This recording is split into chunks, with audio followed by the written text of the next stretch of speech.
Discipline equals freedom. You have your standards that you selected for yourself that you are living up to. I told myself I'm going to do this hard thing. Now that hard thing is approaching, and am I going to come up with an excuse? Am I going to give myself a way out? Or I'm going to do it. And then when you do it, now you're in the middle of it. And now you're tired. And there's this voice inside of you that says, well, no one's watching. You can stop anytime you want. Just turn around, just go back or slow down. It'd be easier if you slowed down. And the muscle or that part of you that is able to override that is a really critical muscle. All of our lives are about habits, not goals. But what are the habits that make my goal a byproduct? Everything is about byproducts in your whole life, whether you know it or not.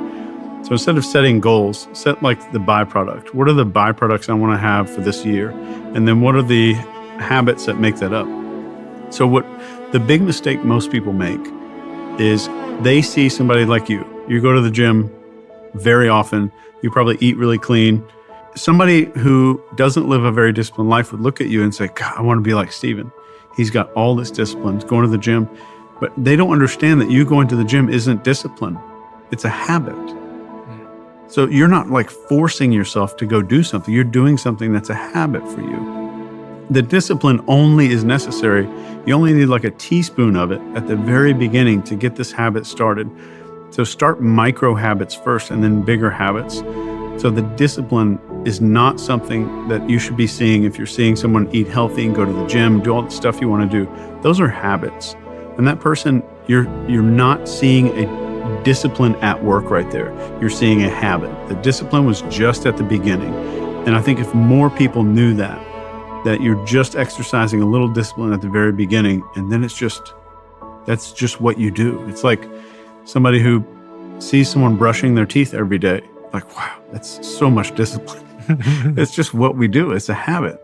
The goal is not the thing that determines the outcome. So the person who wins and the 99 people who lose, they have the same goals. You look at the Olympic Games. Presumably any event, everybody who's competing has the goal of winning the Olympic medal, right? Of winning the gold. So the goal is not the thing that makes the difference. So again, winners and losers have the same goals. So if they have the same goals, they cannot be the thing that make the difference in their performance. It has to be something else. Maybe having a goal is part of it, maybe it's necessary, but it's not sufficient for the outcome that you want. And for that, what you need is a system. You need a collection of habits that are going to make the difference and accumulate into a bigger outcome. I think it's really important when we mess up that we don't identify with that, right? We identify with the person that we want to be, that we know that we can be. We identify with the thing happening, and then we fall off. Sobriety circles, they talk about like falling off the wagon. I like the idea that the wagon is going and you're either on the wagon or off the wagon. Right? And the idea when you fall or you mess up or you make a mistake or you break that promise, like it's still there. Like you can get back on it anytime, right? That's kind of how I think about it. So instead of going, oh, I'm a piece of shit, I'm spiraling, I'm worthless. It's like, no, the thing has continued on. You know, am I gonna run and catch up to it? Am I gonna start to build those habits again? Or am I gonna, write it off because it's not there anymore? Do you know what I mean? I kind of try to think about it that way. It's like, just because I've had a bad week where I was overscheduled or distracted or I was sick or whatever and I wasn't writing, that doesn't mean all is lost. Like, I just have to sit down tomorrow, or better, I have to sit down now, and I just have to do a little bit, right? And that's what starts that process again. There's this interesting thing that happens if you have a really good work ethic, if you have a strong work ethic and working hard has gotten you far in life, it kind of becomes a crutch. For a long time, I was like, if I ever had a problem, I was like, well, I'll just work my way out of it. I'll just work harder on it until I figure it out. And that's great. That's really powerful for a lot of things. But at some point it breaks, like you can maybe, if you really try, maybe you can work 10% harder or 20% harder, but there's some limit. But if you work on the right thing, well, you could get 100x the result or 1000x the result. And so if you just keep your head down and work hard, it's very unlikely that you'll be spending your time in the highest and best way. And the only way to figure that out is to have time to reflect and review, time to think.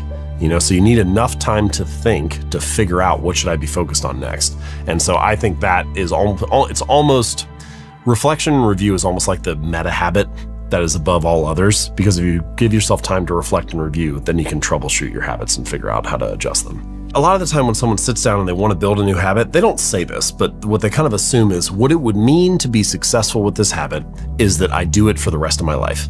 And that if at some point I'm not doing it, then that must mean that I failed or I quit on it. But that's not how it is at all. Like, things have a season, and so habits have to change shape over time. If the why is I need enjoyment in the present moment, then no other why will be bigger.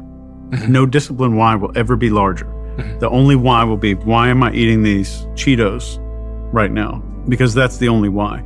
So I think once the why starts edging its way into the future, that's the moment where you break the discipline spiral and you get out of that, because your whys are extending into time that hasn't happened yet.